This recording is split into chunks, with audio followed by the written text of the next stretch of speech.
Bismillahirrahmanirrahim. Hadis ketiga. Penjelasan rukun Islam.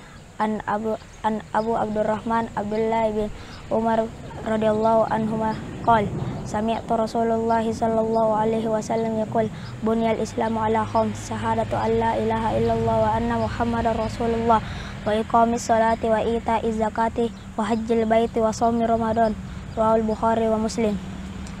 Dari Abu Abdurrahman Abdullah bin Umar bin Al-Khattab radhiyallahu anhuma, dia berkata, aku mendengar Rasulullah sallallahu alaihi wasallam bersabda, Islam dibangun atas 5 perkara. Persaksian bahwa tiada sembahan yang berhak diibadahi selain Allah dan bahwa Nabi Muhammad adalah utusan Allah, mendirikan salat, menunaikan zakat, berhaji ke Baitullah dan berpuasa pada bulan Ramadan. Hadis riwayat Bukhari dan Muslim. Syukran. Assalamualaikum warahmatullahi wabarakatuh.